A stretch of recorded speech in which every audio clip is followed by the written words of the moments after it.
Tanto el teorema del coseno afirma el cuadrado de un lado es igual a la suma de los cuadrados de los otros dos lados menos el doble producto de esos lados por el coseno del ángulo comprendido.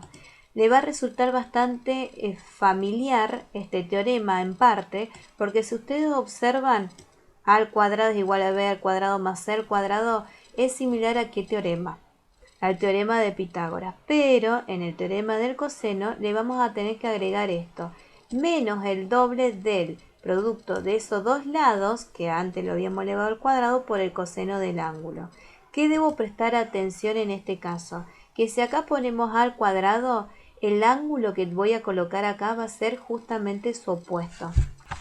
Por ejemplo, si hago a al cuadrado es igual, y voy a utilizar los otros dos lados, b al cuadrado más c al cuadrado menos el doble de b por c por el coseno de ese ángulo comprendido entre ellos, opuesto a a. Si ahora tengo en cuenta b al cuadrado, entonces me va a quedar, es la suma de los otros dos lados al cuadrado menos el doble producto de c por a por el coseno justamente de ese ángulo comprendido.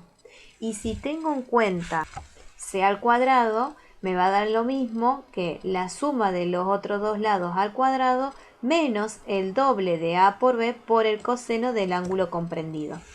Para aplicar este teorema vamos a necesitar como dato dos lados y el ángulo comprendido, y justamente voy a tener que utilizar o buscar el lado opuesto al ángulo comprendido. O puede ser que el ejercicio me esté dando los tres lados y voy a tener que determinar un ángulo. Veamos un ejemplo. Ustedes tienen un triángulo oblicuángulo, en este caso tengo dos ángulos y el ángulo comprendido, y faltaría el tercer lado. Por lo tanto, acá lo que les marqué en color justamente es el lado y el ángulo comprendido, que también es opuesto al lado faltante.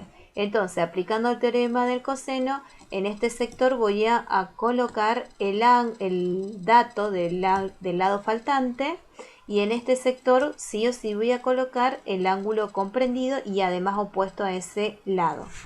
Entonces quedaría x al cuadrado es igual a los otros dos lados al cuadrado menos el doble de esos lados, 30 por 40, por el coseno del ángulo comprendido.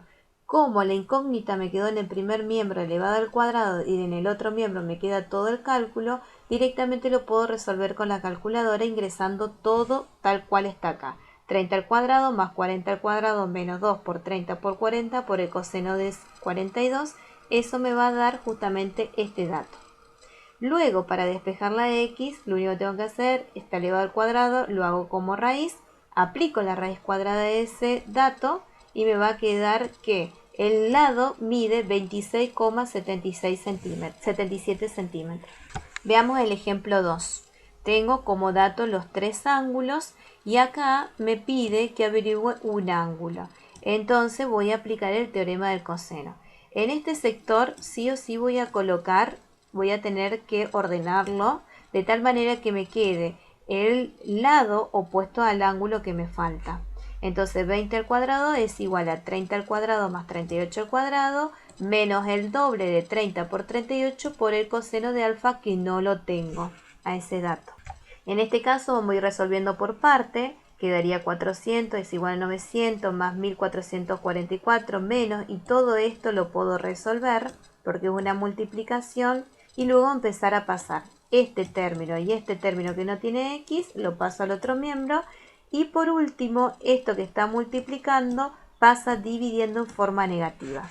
Por lo tanto, acá me queda una división que quedaría, tome más decimales en este caso, y como tengo que calcular el coseno del ángulo, voy a tener que presionar Shift coseno, ingresar todo este decimal, igual grados, minuto y segundo. Lo puedo hacer también de una, sin hacer este paso previo. Shift coseno, ingreso todo esto, igual grados, minuto y segundo. Y me debería dar que alfa es igual a todo este ángulo.